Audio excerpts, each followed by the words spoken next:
Assalamualaikum warahmatullahi wabarakatuh. Salam sejahtera, salam Malaysia Madani, salam IPG, peneraju pendidikan guru bertaraf dunia. Nama saya Muhammad Haris Zikri bin Muhammad Hazib dari kelas Bahasa Melayu D, ambilan Ogos 2025-2030. Pada hari ini, saya akan membincangkan dan menerangkan kepada anda tiga aspirasi pendidikan yang ada dalam Pelan Pembangunan Pendidikan Malaysia PPPM pada tahun 2013 hingga tahun 2025. Terdapat tiga aspirasi yang ingin saya terangkan kepada anda. Yang pertama, akses. Yang kedua, kualiti. Dan juga yang ketiga, equity.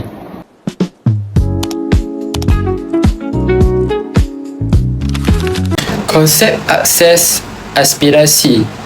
Akses bermaksud setiap murid di Malaysia berhak mendapat peluang pendidikan yang sama rata tanpa mengira latar belakang sosioekonomi, lokasi, geografi, jantina atau tahap kemampuan. Ia berarka daripada prinsip bahawa pendidikan ialah hak asasi manusia dan menjadi asas kepada pembangunan negara. Dalam konteks PPPM, akses bukan sekadar peluang untuk memasuki sekolah, tetapi juga memastikan murid dapat mengikuti pembelajaran berkualiti sepanjang tempoh persekolahan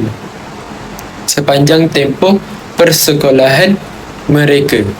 Aspirasi akses iaitu liputan prasekolah menyeluruh. PPM menetapkan sasaran enrolment prasekolah 100% menjelang tahun 2020. Hal ini kerana pendidikan awal kanak-kanak terbukti memberi kesan besar kepada perkembangan, iaitu perkembangan kognitif, sosial dan emosi murid. Dengan akses prasekolah yang amat menyeluruh, jurang pencapaian antara murid dari keluarga berpendapatan rendah dan tinggi dapat dikurangkan. Mengurangkan jurang bandar luar bandar. Infrastruktur pendidikan di luar bandar sering ketinggalan berbanding kawasan bandar. PPPM telah menekankan bahawa pembangunan sekolah, kemudahan asas serta penggunaan teknologi digital untuk memastikan murid luar bandar tidak tercicir. Contohnya, program Satu Bestari Net atau One Bestari Net diperkenalkan untuk menyediakan capaian internet di sekolah seluruh negara. Seterusnya, pendidikan inklusif iaitu aspirasi akses juga merangkumi murid berkeperluan khas. PPPM menekankan penyediaan guru terlatih, bahan bantu mengajar khusus dan persekitaran mesra OKU agar mereka dapat belajar bersama-sama murid arus perdana. Hal ini selaras dengan prinsip pendidikan untuk semua. Pentingan aspirasi akses. Yang pertama, mengelakkan keciciran pendidikan. Dengan akses yang menyeluruh, murid tidak akan terpinggir daripada sistem pendidikan. Hal ini penting kerana keciciran pendidikan boleh membawa kepada masalah sosial. Sebagai contoh, pengangguran, kemiskinan yang berterusan dan juga jenayah. Seterusnya, meningkatkan mobiliti sosial. Pendidikan yang berkualiti dapat diakses oleh semua lapisan masyarakat. Hal ini menjadi kepada pemangkin mobiliti sosial. Murid daripada keluarga berpendapatan rendah berpeluang meningkatkan taraf hidup melalui pencapaian akademik dan kerjaya mereka. Di samping itu, membentuk masyarakat berilmu dan berdaya saing. Apabila akses pendidikan meliputi seluruh rakyat negara, dapat melahirkan modal insan yang berpengetahuan serta berkemahiran dan mampu bersaing di peringkat global. Hal ini menyokong aspirasi Malaysia untuk menjadi negara maju dan berpendapatan tinggi. Ini saya sertakan contoh usaha nyata program Sekolah Amanah yang memperluas akses kepada modal pengurusan sekolah yang lebih berkesan. Yang kedua, bantuan keuangan seperti beasiswa kecil, persekutuan, BKP dan rancangan makanan tambahan iaitu RMT untuk murid daripada keluarga berpendapatan rendah. Yang ketiga, pembangunan sekolah model khas komprehensif SMKPK bagi murid yang berkeperluan khas. Pergi pula kepada konsep kualiti aspirasi. Kualiti menekankan bahawa sistem pendidikan di Malaysia perlu menghasilkan murid yang pencapaian yang setanding dengan standard antarabangsa. Kualiti di sini bukan hanya bermaksud pencapaian akademik semata-mata, tetapi juga meliputi pembangunan kemahiran berfikir aras tinggi iaitu kehebat, kreativiti, kepimpinan dan keupayaan menyelesaikan masalah. PPPM telah menekankan bahawa pendidikan berkualiti ialah asas untuk melahirkan modal insan yang mampu bersaing dalam ekonomi global yang berasaskan pengetahuan. Aspirasi kualiti kurikulum berasaskan kehebat. Kurikulum yang dirangka semula memberi penekanan kepada kehebat, iaitu murid digalakkan untuk berfikir secara kritis, kreatif dan analitis. Hal ini bertujuan bagi melahirkan generasi yang bukan sahaja menghafal fakta tetapi mampu mengaplikasikan pengetahuan dalam situasi baharu. Sebagai contohnya, dalam mata pelajaran sains, murid bukan sekadar mengingat formula tetapi dilatih untuk menganalisis fenomena, membuat hipotesis dan merumuskan penyelesaian. Yang kedua, peningkatan profesionalisme. Guru ialah tunjang utama dalam memastikan kualiti pendidikan. PPPM menekankan latihan berterusan, penilaian prestasi yang telus dan sokongan pembangunan kerjaya. Program seperti guru cemerlang dan latihan dalam perkhidmatan LDP diperluas untuk meningkatkan kompetensi guru.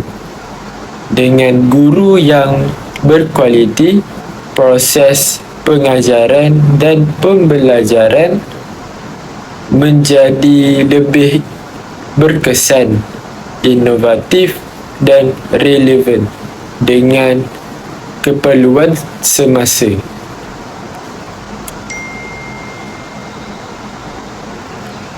Yang seterusnya, pentaksiran holistik. Sistem pentaksiran tidak lagi berorientasikan peperiksaan semata-mata. PPPM memperkenalkan pentaksiran berasaskan sekolah, iaitu PBS, dan pentaksiran tingkatan 3 PT3 yang menilai murid lebih menyeluruh termasuk aspek sahsiah, kemahiran sosial dan aktiviti kokurikulum. Jelas sekali perkara ini bagi memastikan murid dinilai bukan hanya dari segi akademik tetapi juga dari segi kepimpinan, kreativiti dan nilai murni. Kita pergi kepada kepentingan aspirasi kualiti murid. Kualiti murid berdaya saing di peringkat global. Dengan pendidikan yang berkualiti, murid di Malaysia dapat bersaing dengan rakan sebaya di peringkat antarabangsa dalam penilaian seperti TIMSS dan PISA. Perkara ini dapat meningkatkan imej negara di mata dunia serta seterusnya meningkatkan daya saing negara. Pendidikan yang berkualiti melahirkan tenaga kerja berkemahiran tinggi yang diperlukan dalam ekonomi berasaskan pengetahuan. Hal ini penting untuk mencapai aspirasi Malaysia sebagai sebuah negara yang maju dan berpendapatan tinggi. Yang ketiga, membentuk insan seimbang. Kualiti pendidikan bukan hanya melahirkan murid yang cemerlang akademik, tetapi juga insan yang berakhlak mulia, beretika dan beridentiti nasional. Hal ini selaras dengan falsafah pendidikan kebangsaan. Contoh usaha nyata transformasi kurikulum standard sekolah rendah SKSSR dan kurikulum standard sekolah menengah KSSM dengan penekanan kepada KBAT. Yang kedua, program pembangunan profesionalism berterusan CPD untuk guru. Yang ketiga, pentaksiran holistik melalui PBS, PT3 dan SPM yang menilai pelbagai aspek pencapaian murid. Konsep equity dalam pendidikan bermaksud keadilan dalam peluang dan hasil pembelajaran. Ia tidak sekadar memberi peluang yang sama rata, tetapi memastikan setiap murid mendapat sokongan yang sesuai dengan keperluan mereka. Aspirasi ini menekankan bahawa murid daripada keluarga yang berpendapatan rendah, kawasan pedalaman dan murid yang berkeperluan khas tidak boleh dipinggirkan daripada arus pendidikan. Aspirasi equity. program sokongan dan kewangan, dan remedial. Murid daripada keluarga berpendapatan yang rendah dibantu melalui beasiswa, bantuan keuangan, dan program seperti program remedial. Sebagai contohnya, rancangan makanan tambahan iaitu RMT dan beasiswa kecil Persekutuan BKP. Perkara ini amat membantu bagi meringankan beban keluarga yang miskin ataupun kurang berkemampuan. Sementara program remedial juga memberi peluang kepada murid yang ketinggalan dari segi mengejar rakan sebaya dalam konteks pembelajaran. Seterusnya, pendidikan khas untuk murid berkeperluan. PPPM telah menekankan penyediaan guru yang terlatih dalam bidang pendidikan khas serta kemudahan mesra OKU di sekolah-sekolah. Murid yang berkeperluan khas diberi peluang untuk belajar dalam persekitaran inklusif, sama ada di sekolah arus perdana atau sekolah khas. Perkara ini juga bergantung kepada tahap kemampuan mereka. Kepentingan aspirasi equity, peluang sama untuk semua murid. Equity memastikan murid daripada latar belakang yang berbeza mempunyai peluang yang sama untuk berjaya. Ini amat penting agar pendidikan tidak menjadi faktor yang memperluas jurang sosial dan juga ekonomi. Yang kedua, iaitu mengurangkan ketidakseimbangan sosial.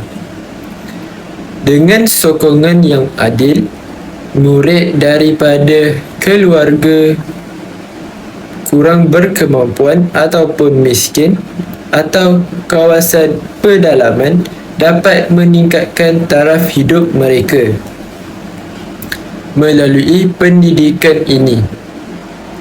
Hal ini membantu mengurangkan ketidakseimbangan sosial dalam masyarakat. Yang ketiga, iaitu membentuk masyarakat inklusif. Equity melahirkan masyarakat yang lebih inklusif, di mana setiap individu dihargai dan diberi peluang untuk menyumbang kepada pembangunan negara. Secara keseluruhannya, aspirasi akses, kualiti dan equity yang telah digariskan dalam Pelan Pembangunan Pendidikan Malaysia PPPM pada tahun 2013 hingga tahun 2025 merupakan tonggak utama dalam usaha mentransformasi sistem pendidikan negara. Aspirasi akses memastikan setiap murid berpeluang bagi menikmati pendidikan tanpa mengira latar belakang, sekaligus mengelakkan keciciran dalam membentuk masyarakat yang berilmu. Bagi aspirasi kualiti pula, ia meningkatkan pencapaian setanding antarabangsa melalui kurikulum berasaskan kebat, profesionalisme guru dan pentaksiran holistik bagi melahirkan murid yang berdaya saing pada peringkat global. Sementara itu, aspirasi equity menekankan keadilan dalam peluang pendidikan dengan memberi sokongan kepada murid yang miskin, pedalaman dan berkeperluan khas agar mereka tidak terpinggir daripada arus pembangunan. Kita dapat lihat bahawa ketiga-tiga aspirasi ini saling melengkapi dan menjadi asas kepada pembentukan sistem pendidikan yang inklusif, seimbang dan juga berkesan. Dengan pelaksanaan yang amat menyeluruh ini, PPPM pada tahun 2013 hingga tahun 2025 bukan sahaja memperkukuhkan kedudukan Malaysia dalam arena pendidikan global, tetapi juga memastikan generasi akan datang, iaitu generasi masa depan, memiliki ilmu, kemahiran dan nilai yang diperlukan untuk memacu pembangunan negara ke arah masyarakat yang maju, berdaya tahan dan beridentiti nasional.